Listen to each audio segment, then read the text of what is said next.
بسم اللہ الرحمن الرحیم۔ بسم اللہ الرحمن الرحیم۔ السلام علیکم ورحمۃ اللہ وبرکاتہ۔ عزیز طلباء کرام،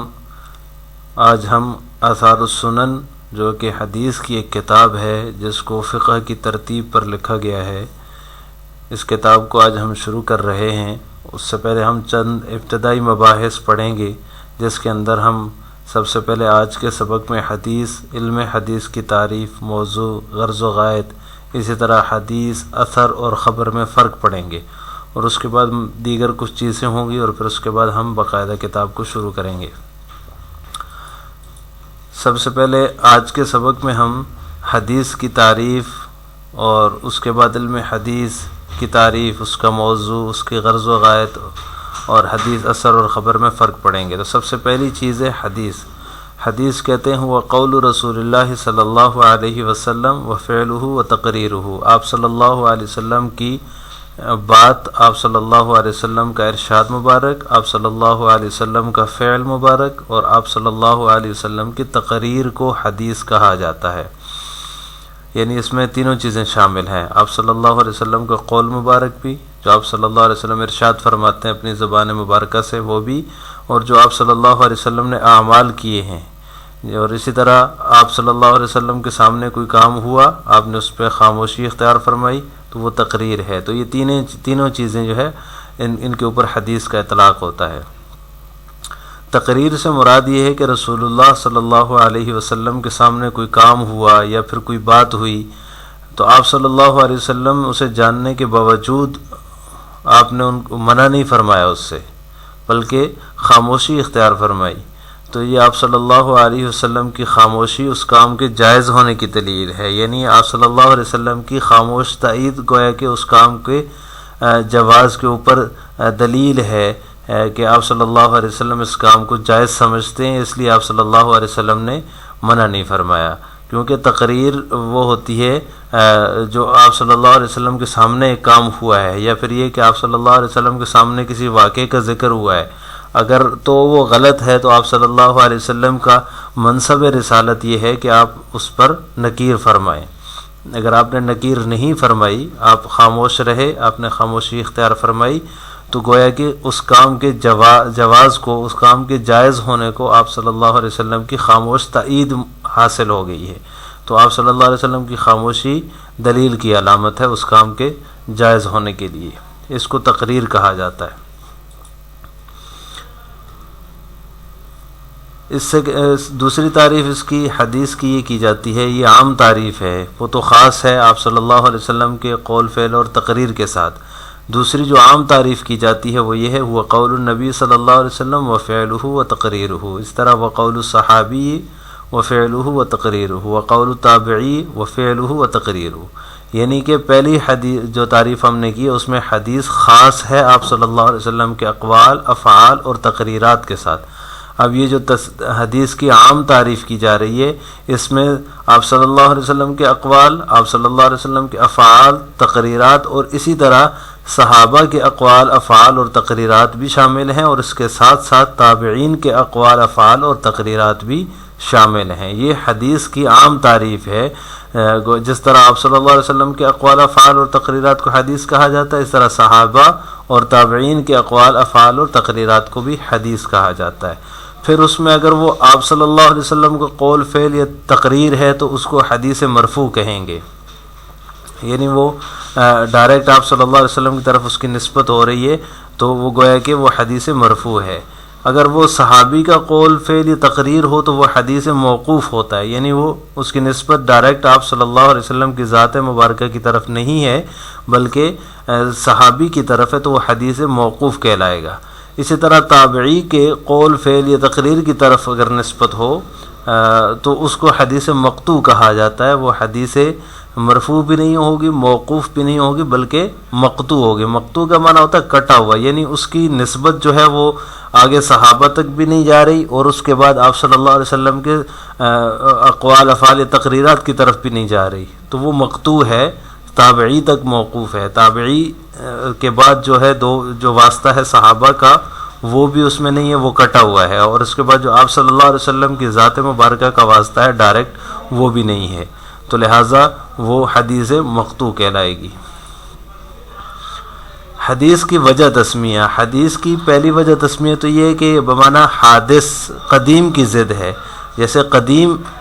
جو ہوتا ہے کو پرانا کہتے ہیں، اس طرح نئی چیز کو حادث کہتے ہیں۔ قرآن کریم جو ہے اللہ تعالیٰ کا کلام ہے اور وہ قدیم ہے، کلام اللہ قدیم ہے، اور اس کے مقابلے میں حدیث ہے جو کہ حادث ہے، یہ قدیم نہیں ہے بلکہ یہ حادث ہے۔ اللہ تعالیٰ قرآن کریم میں سورۃ الضحیٰ میں فرماتے ہیں وَأَمَّا بِنِعْمَةِ رَبِّكَ فَحَدِّثْ، آپ ہماری دی ہوئی نعمت کو آگے بیان کریں۔ اب یہ آپ صلی اللہ علیہ وسلم کو بیان کرنے کا کہا جا رہا ہے، یہ بیان کرنا حدیث ہے، اس کو فحدث کے لفظ سے اللہ تعالیٰ نے ذکر فرمایا ہے، اس لیے آپ کے بیان کو حدیث کہا جا رہا ہے، یعنی جو آپ آگے بیان کریں گے تو وہ حدیث ہوگا، یہ قدیم نہیں ہے، یہ حدیث حادث ہے قرآن کریم کے مقابلے میں۔ ایک معنی تو اس کا حادث ہے اور دوسرا معنی بیان کرنا ہے، جو کہ اس آیت سے واضح ہو رہا ہے۔ اب اس کے بعد علم حدیث آ جاتا ہے، یہ تو حدیث کی تعریف تھی، اب ہم آتے ہیں علم حدیث کی طرف۔ علم حدیث کسے کہا جاتا ہے، اس کا موضوع کیا ہے، اس کا مقصد، اس کی غرض و غایت کیا ہے؟ تو علم حدیث کہتے ہیں ہوا علم یعرف به اقوال رسول اللہ صلی اللہ علیہ وسلم و افعالہ و تقریراتہ،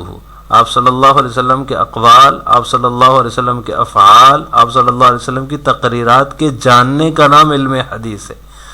یعنی آپ صلی اللہ علیہ وسلم کے جتنے بھی ارشادات مبارکہ ہیں، آپ صلی اللہ علیہ وسلم کے جتنے بھی افعال مبارکہ ہیں، اعمال مبارکہ ہیں، اس طرح آپ صلی اللہ علیہ وسلم کی تقریرات ہیں، ان سب کے جاننے کا نام، ان کا علم حاصل کرنے کا نام علم حدیث کہلاتا ہے۔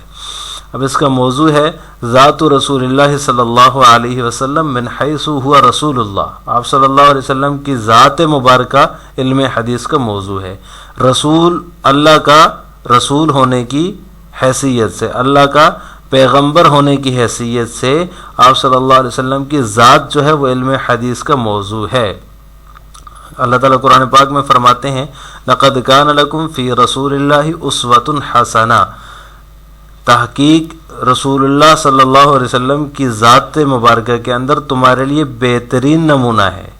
اب یہاں پر بھی آپ صلی اللہ علیہ وسلم کی ذات کو رسول ہونے کی حیثیت سے بہترین نمونہ کہا گیا ہے قرآن کریم کے اندر، تو گویا علم حدیث کا موضوع ہوا رسول ہونے کی حیثیت سے آپ صلی اللہ علیہ وسلم کی ذات مبارکہ۔ علم حدیث کی غرض و غایت، یعنی کہ اس کا مقصد کیا ہے، ہم یہ علم حدیث کیوں حاصل کرتے ہیں؟ کسی بھی فن کو سیکھنے کا کچھ مقصد ہوتا ہے، کسی بھی علم کو حاصل کرنے کا کچھ مقصد ہوتا ہے، اسی طرح علم حدیث کو حاصل کرنے کا بھی ایک مقصد ہے۔ اس کا مقصد ہے اللہ تعالیٰ کی رضا کے لیے عقائد، اخلاق اور احکام کی معرفت حاصل کرنا، یعنی عقیدہ ہمارا صحیح ہو جائے، ہمارے اخلاق صحیح ہو جائیں، ہمیں احکام جو ملتے ہیں وہ کیا احکام ہیں جن پر ہم عمل کریں، ان سب کی معرفت، جو صحیح عقائد ہیں وہ کیا ہیں، جو صحیح اخلاق ہیں وہ کیا ہیں، ان کا جاننا، ان کی معرفت حاصل کرنا اور پھر ان پر عمل کرنا، یہ اس کا مقصد ہے علم حدیث کا۔ کسی بھی فن کو سیکھنے کا مقصد جیسے ہوتا ہے، اسی طرح علم حدیث کا بھی مقصد ہے اللہ تعالیٰ کی رضا کے ساتھ ساتھ ہم اپنے عقائد کو بھی اس سے درست کرتے ہیں۔ عقائد کا، کیونکہ جب تک علم نہیں ہوگا تو عقیدہ کیسے درست ہوگا، اس طرح جب تک ہمیں اچھے اخلاق کا علم نہیں ہوگا تو ہم اچھے اخلاق کیسے اپنا سکیں گے۔ اسی طرح اللہ تعالیٰ کے احکام، ہم پر اللہ تعالیٰ نے کون سے احکام نازل کیے ہیں، ہمیں کون کون سے احکام صبح سے لے کر شام تک، شام سے لے کر صبح تک ہمیں کن احکام کی تلقین کی ہے، ان کی جب تک معرفت نہیں ہوگی، ان کو جب تک ہم جان نہیں سکیں گے تب تک ہم ان پر عمل کیسے کریں گے۔ تو لہٰذا علم حدیث کا مقصد اور علم حدیث کی غرض و غایت ان چیزوں کا جاننا ہے، تاکہ جان کر ہم ان پر عمل کر سکیں اور ان کو اپنا سکیں۔ علم حدیث حاصل کرنے کے کچھ آداب ہیں جو یہاں نمبر وار آپ کو نظر آ رہے ہوں گے۔ سب سے پہلے ہے باوضو ہو کر سبق پڑھنا۔ علم حدیث کا علم ہے، آپ صلی اللہ علیہ وسلم کے مبارک ارشادات ہیں، آپ صلی اللہ علیہ وسلم کے مبارک افعال ہیں، تو لہٰذا آپ صلی اللہ علیہ وسلم کی ذات اتنی بڑی ذات ہے، ان کے زبان مبارک سے جو کچھ ارشاد ہوا تو اس کا تقاضا یہ ہے کہ ہم باوضو ہو کر سبق پڑھیں حدیث کا، تاکہ ہمیں اس کی صحیح نورانیت حاصل ہو جائے۔ اور دوسرے نمبر پر ہے اللہ کی رضا کی نیت ہو، اس میں کسی ذاتی فائدہ، ذاتی مفاد یا کچھ یہ کہ ہم اس کے ذریعے سے ہم اچھی کمائی کر لیں گے یا کوئی دنیا کما لیں گے، تو یہ نیت نہیں ہونی چاہیے، بلکہ اللہ کی رضا کی نیت ہونی چاہیے، کیونکہ نبی کریم صلی اللہ علیہ وسلم اللہ تعالیٰ کی طرف سے بھیجے ہوئے برگزیدہ رسول ہیں، محبوب کائنات ہیں، تو ہم اللہ کی رضا کے لیے ان کے محبوب صلی اللہ علیہ وسلم کی مبارک ارشادات، مبارک باتیں سیکھ رہے ہیں، اس کا علم حاصل کر رہے ہیں، تو لہٰذا نیت بھی درست ہونی چاہیے۔ نمبر 3، محنت کے باوجود بھروسہ اللہ تعالیٰ کی عطا پر ہو۔ محنت تو کرنی ہے اس کے اندر، اس علم کو حاصل کرنے میں جتنی بھی ہو سکے محنت بھرپور کرنی ہے، لیکن اس کے بعد بھی بھروسہ اللہ تعالیٰ کی ذات پر ہونا چاہیے کہ وہ اللہ تعالیٰ ہی عطا فرمانے والے ہیں۔ جب اتنی چیزیں ہم باوضو ہو کر ادب کے ساتھ، اچھی نیت کے ساتھ حاصل کریں گے، تو پھر اس کے بعد محنت بھی ہم اس کے اوپر لگائیں گے، تو اس کے بعد بھی ہمیں یہ نہیں کہ اپنی محنت پہ گھمنڈ ہے کہ بھئی ہم محنت کرتے ہیں ہمیں تو سب کچھ آتا ہے، ایسا نہیں ہے، بلکہ اللہ تعالیٰ کی عطا پر، کیونکہ ایک مبارک علم ہے جس کو اللہ تعالیٰ چاہے عطا فرماتے ہیں، تو لہٰذا اللہ تعالیٰ کی ذات پر بھروسہ ہونا چاہیے۔ اسی طرح نمبر 4 پہ ہر نام ادب سے لینا چاہیے۔ آپ صلی اللہ علیہ وسلم کا نام مبارک جہاں پر بھی آئے تو درود شریف پڑھنا چاہیے۔ صحابہ میں سے کسی صحابی کا نام آئے تو اس پر رضی اللہ تعالی عنہ کہنا چاہیے، اور اکابر کے نام کے ساتھ رحمہم اللہ، جو کہ فوت ہو چکے ہیں، دنیا سے تشریف لے جا چکے ہیں، ان کے ساتھ رحمہم اللہ، اور جو زندہ ہیں ان کے نام کے ساتھ مد ظلہ العالی، کیونکہ ادب ایک ایسی چیز ہے، یہ پہلی سیڑھی ہے کسی بھی چیز کو سیکھنے کی۔ آپ سب سے پہلے ادب کا علم حاصل کریں، ادب سیکھیں، تو پھر اس کے بعد انشاءاللہ سارے علوم کے جو ہے نا وہ اس کی نورانیت، اس کی برکات آپ کو حاصل ہوں گی۔ مشہور مقولہ ہے با ادب با نصیب، بے ادب بے نصیب۔ اگر ادب نہیں ہے، محنت بھرپور کر رہا ہے، دن رات جو ہے ٹکرے مار رہا ہے، دن رات لگا ہوا ہے، لیکن اس کے اندر ادب نہیں ہے، تو اس کو بھی کچھ بھی اس کا حاصل نہیں ہوگا، محنت اس کی رائے گاں چلی جائے گی۔ اس لیے کہا جاتا ہے با ادب با نصیب، بے ادب بے نصیب۔ اس کے بعد ہے حدیث، اثر اور خبر میں فرق۔ اب ان دونوں کا حدیث اور خبر کا کیا فرق ہے، حدیث اور اثر کا کیا فرق ہے، الگ الگ ان دونوں کو سمجھ لیتے ہیں۔ ایک قول کے مطابق تو حدیث اور خبر جو ہیں یہ دونوں مترادف ہیں، جو معنی حدیث کا ہے وہی خبر کا ہے۔ دوسرا قول یہ کہ حدیث کا اطلاق رسول اللہ صلی اللہ علیہ وسلم کے اقوال، افعال اور تقریرات پر ہوتا ہے، جبکہ خبر عام ہے، یعنی خبر آپ صلی اللہ علیہ وسلم کے اقوال، افعال اور تقریرات کو بھی کہیں گے، اور اس کے علاوہ بھی جو ہے